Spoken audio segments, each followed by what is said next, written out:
ચાલો હવે જોઈએ ઉદાહરણ 6.8. 70 સેન્ટીમીટર લાંબા અને 4 કિલોગ્રામ દળના એક ધાતુના સળિયાને બંને છેડેથી 10 સેન્ટીમીટર દૂર મૂકેલ બે છરીઓ નાઇફ એજીસ પર ગોઠવેલ છે. એક છેડાથી 30 સેન્ટીમીટર દૂર એક 6 કિલોગ્રામ બોજને લટકાવવામાં આવેલ છે. છરી ધાર પર પ્રતિક્રિયા બળ શોધો. આ સળિયો નિયમિત આડછેદનો અને સમાંગ છે તેમ ધારો. હવે આ આપણને જે સિચ્યુએશન રકમમાં આપેલી છે તેને આપણે આકૃતિમાં દર્શાવીએ તો જુઓ કે અહીંયા એ છેડેથી 10 સેન્ટીમીટર દૂર આપણે K1 અને બી છેડેથી 10 સેન્ટીમીટર દૂર આપણે K2 એવી બે ક્ષુરધારો અથવા તો નાઇફ એજીસ કે છરીઓની ધારો ગોઠવેલી છે અથવા તો તેની ઉપર સળિયો ટેકવેલો છે. બરોબર છે. હવે અહીં આપણને કહ્યું છે કે એક છેડાથી 30 સેન્ટીમીટર દૂર, તો આપણે ધારો કે એ છેડાથી 30 સેન્ટીમીટર દૂર આ પી બિંદુ પાસે 6 કિલોગ્રામ બોજ લટકાવેલો છે. તો એ છેડાથી આ 30, એ છેડાથી એનું મધ્ય બિંદુ કે જેને આપણે દ્રવ્યમાન કેન્દ્ર પણ કહીએ કે જ્યાં તેનું સમગ્ર દ્રવ્યમાન કેન્દ્રિત થયેલું હશે, એટલે આપણે તેનું વજન બળ W નીચેની દિશામાં દર્શાવ્યું. અહીંથી અહીં સુધીનું ક્ષુરધાર સુધીનું એટલે કે નાઇફ એજ સુધીનું અંતર 10 છે. તો નાઇફ એજથી આ જે તેનું મધ્ય બિંદુ છે તેનું અંતર 25 સેન્ટીમીટર થશે. કારણ કે સળિયો કુલ 70 સેન્ટીમીટરનો છે એટલે બંને બાજુએ 35 સેન્ટીમીટરને આપણે આવી રીતે વિભાજિત કરી શકીએ. બરોબર છે. હવે જુઓ કે સળિયાનું વજન W એ G બિંદુએ લાગે છે કે જે સળિયાનું કેન્દ્ર છે. P બિંદુએ આપણે 6 કિલોગ્રામ દળનો પદાર્થ લટકાવેલો છે. બરોબર છે. સળિયો અત્યારે યાંત્રિક સંતુલનમાં છે. બરોબર, એટલે કે તેનું રેખીય સંતુલન અને ચાક ગતિ સંતુલન અહીંયા બંને છે. બરોબર. હવે જુઓ અહીંયા આગળ તો આપણને આપેલું છે કે AB બરાબર 70 સેન્ટીમીટર થશે. બરોબર છે. એક છેડેથી 30 સેન્ટીમીટરે આપણે P બિંદુએ 6 કિલોગ્રામ દળ લટકાવ્યું છે તો P બિંદુનું G થી અંતર થશે 5 સેન્ટીમીટર. A થી P 30 સેન્ટીમીટર છે. AK1 BK1 બરોબર છે. તો AK1 અને BK2 બરાબર 10 સેન્ટીમીટર થશે. K1G અને K2G એ બંને 25 સેન્ટીમીટર થશે અને G છે 9.8 મીટર પર સેકન્ડ સ્ક્વેર. હવે બીજી માહિતી લઈએ તો કે સળિયાનું વજન 4 કિલોગ્રામ છે. બરોબર, એટલે તેનું વજન બળ કેટલું થશે તો કે W બરાબર 4 ઇન્ટુ G ન્યૂટન.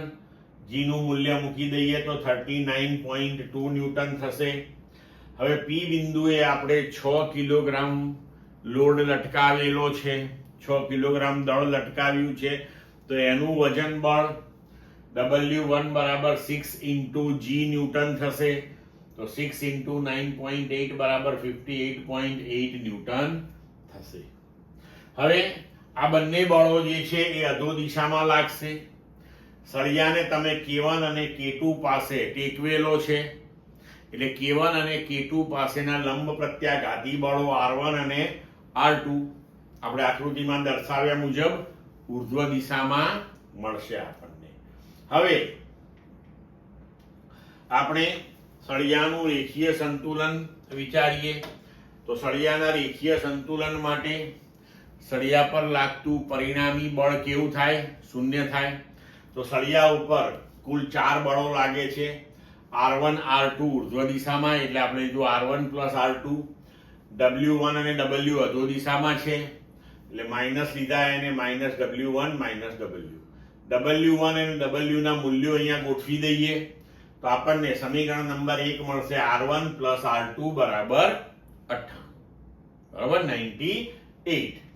હવે આપણે ચાક ગતિ સંતુલન લઈએ તો ચાક ગતિ સંતુલનમાં પરિણામી ટોર્ક શૂન્ય થાય. હંમેશા તમારે યાદ રાખવાનું કે વિષમ ઘડી ટોર્ક જે છે એને આપણે ધન લઈએ છીએ અને સમઘડી જે છે એને આપણે ઋણ લઈએ છીએ. બરોબર છે. તો -r1 બરોબર છે એ બળ ઉર્ધ્વ દિશામાં છે.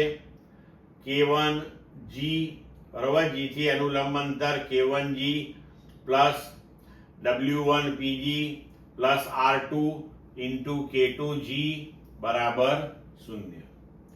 w આપણે એટલા માટે નથી લેતા કે w જે છે બળ એ મધ્ય બિંદુમાંથી એટલે કે સંદર્ભ બિંદુમાંથી પસાર થાય છે એટલે એ ટોર્ક પેદા કરી શકે નહીં. -r1 0.25 સેન્ટીમીટર ને આપણે મીટરમાં લખ્યું. w1 58.8 ન્યૂટન, pg 5 સેન્ટીમીટર એટલે 0.05 મીટર. તેવી જ રીતના r2 ઇન્ટુ k2g 25 સેન્ટીમીટર એટલે 0.25 મીટર. હવે આ સમીકરણને આપણે સાદું રૂપ આપીશું તો આપણને મળશે r1 r2 બરાબર 2.94 upon 0.25 એટલે પરિણામી સૂત્ર મળશે આપણને r1 r2 બરાબર 11.76 ન્યૂટન. હવે અહીંયા જુઓ સમીકરણ 1 અને સમીકરણ 2 મળ્યા આપણને. બે સમીકરણ છે, બે અજ્ઞાત રાશિઓ છે r1 અને r2. તો આપણે લોપની રીતે આ બંને સમીકરણોનો ઉકેલ મેળવીએ તો આપણને r1 અને r2 બંને મળી જાય. એ તમને સરળતાથી આવડે કે એક વખત બંને સમીકરણોનો સરવાળો કરો, એક વખત બાદબાકી કરો. તો r1 તમને મળશે 54.88 ન્યૂટન એટલે કે લગભગ 55 ન્યૂટન જવાબ આવશે અને r2 બરાબર 43.12 ન્યૂટન એટલે કે લગભગ 43 ન્યૂટન આપણને જવાબ પ્રાપ્ત થશે. એટલે હવે આપણને r1 અને r2 મળી ગયા. એટલે પ્રશ્નમાં પૂછ્યા મુજબ આપણે જે ધારથી તેને ટેકવેલો છે તે ધાર પાસેના લંબ પ્રત્યાઘાતી બળોના મૂલ્યો આપણને પ્રાપ્ત થયા. ક્લિયર મિત્રો?